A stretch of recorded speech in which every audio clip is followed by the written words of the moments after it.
since he's died.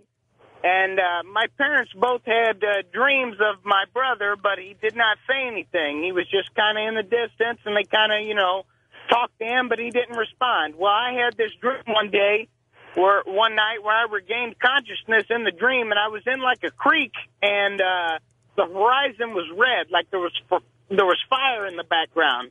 And there was people screaming and all this stuff, and my dad, who's a fireman, happened to pick me up in some station wagon.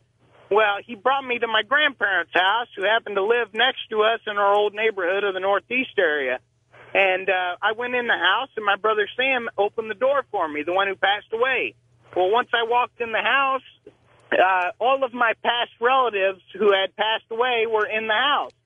And my brother Sam took me aside, and he talked to me, and I said, Sam, what the hell's going on outside? He said, Tone, don't worry about it. Everything's okay. You're here now, and everything's okay. Well, I told him, I said, Sam, I heard a bunch of people screaming and a lot of pain I heard.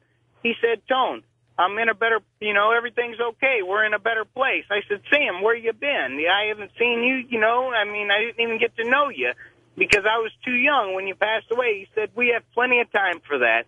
I'm not, I kind of lost my faith a little bit. I'm a Roman Catholic.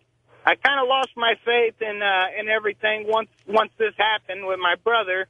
But once I had this dream, I was the only one in my family to have this dream to where I actually made contact, and I talked to my brother, and I held him. I held him, and I hugged him, and everything, and I actually felt him then and there. I was completely conscious, okay? I'm one of them people that believes in the here and now.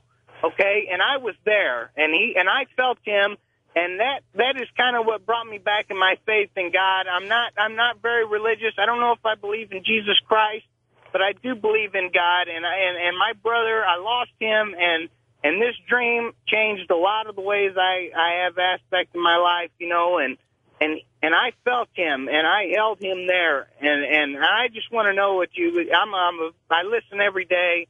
I believe in all that shit about the Illuminati. Sorry. Well, dreams do happen.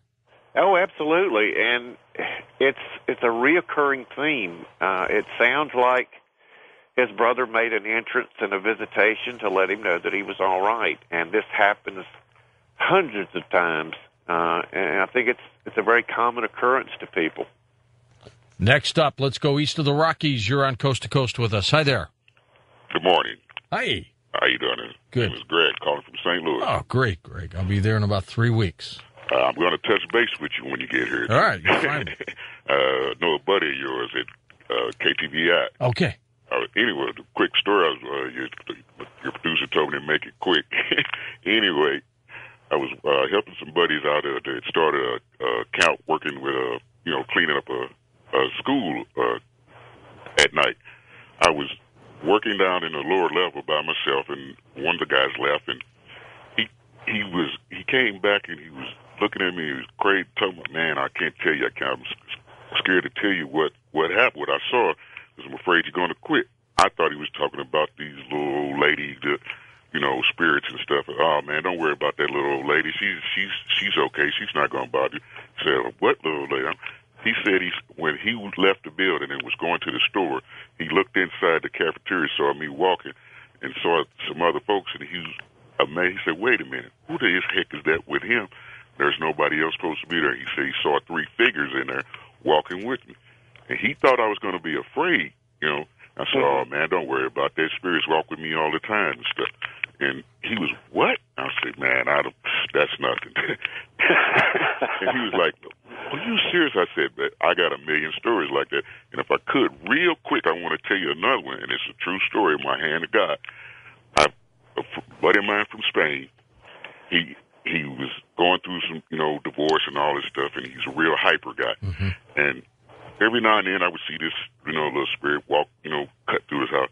And he said, "Man, I have to tell you something. There's a little spirit, a little thing that goes through here." He said, "Man, I'm not crazy." And I said, "Oh, I know what you're talking about. You're talking about," and I said, "The best way I could describe him is he looks like a leprechaun." He's like, yeah. I said, "Yeah, but he doesn't like you calling him that." What? I said, yeah, he's not a leprechaun. Don't call him that. His name is K.O. And he said, Craig, what is going on? I said, man, don't worry about it. It's okay. We left the house a few weeks later. We left, cleaned up. We were playing Tiger Woods on the PlayStation, moved the chairs back and stuff. When we come through the door, I came through the door first, and I saw the spirit shoot across the room. I wasn't going to say anything, right? But just so happened the chair was moved back, and I still wasn't going to say anything. As soon as he came in, he saw the chair. He said, Gregorio, what the heck is going on? I know we cleaned up and moved the chair. I said, oh, man, sit down. I got to tell you something. Well, it sounds to me like, you're very open and perceptive to them. And if you're open and have positive thoughts and energies towards them, that 9 times out of 10, they're going to, repay the kindness. I haven't heard, though, a lot of evil stories tonight. Well, and I'm glad of that. The problem is that a lot of people that we deal with, they are afraid to come out and say that they believe that they've got something diabolical going on. I've had a lot of people, when they call, the first words out of their mouth is, I know you're going to think I'm crazy. These type of hauntings and attacks are on a very psychological basis. It usually focuses initially on one person, makes them doubt what they're seeing, makes them afraid that other people are going to think they're lying or making it up. So it doesn't surprise me that a lot of people haven't called in with them. I do want to tell people that if they do feel that they're, having this type of problem, it's no problem and no shame in asking for help. There are a lot of good groups throughout the country that have people that can work these type of cases, and they can find you some intervention and some help. Okay, let's go next to our wild card line. Welcome to Coast to Coast. You're on the air with us. Hi there. Hey, George. Hey. It's an honor to be able to talk to you, I got to say. Thank you. I've got 3 quick questions. I know that's a lot of time for your show. I'll make them quick. Okay. The first 2 are minor. The third one could be life-changing for me, actually. The first 2, I've lived in this house since '99. We do know there's a little boy, a little girl, an older woman, and a gentleman that gets physical here. He's pulled me off the couch. It's been dormant for about 1.5 years, but one of my ex-girlfriends, I'm getting to be friends with her again, and her mom just found out about this. She come over. She created enough chaos here. Her energy is just amazing. I was taken off the couch twice in about 10 minutes' time, just by a force of energy. Okay, my first 2 questions is, number 1, I don't want to do EVPs because there's so much questionable behind them. They're hard to understand most of the time. Yeah. I want some other physical proof, so some people don't think I'm crazy. I mean, I've quit telling people this because, obviously I'm crazy. I want one test of any kind besides the EVPs to show that I'm not crazy. Number 2, number 2 has blasted me because of number 3 is so important to me. But go ahead with that one. Well, first of all, I usually tell people to refrain from doing this in their own home.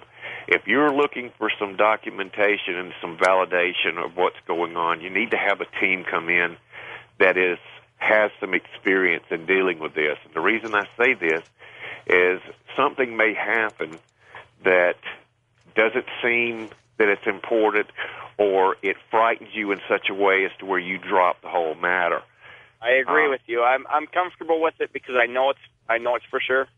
Mm-hmm. Is there something somewhere that's reliable in southern Minnesota that I can do that? Well, I tell you what you do. If you will contact me by email, and my email is director@georgiaghostsociety.com. I will check through our network and see if we can't help you find somebody. Okay. And what I want to say to other people when they are looking for someone, whether it just be to get some validation or if they need some help, they need to be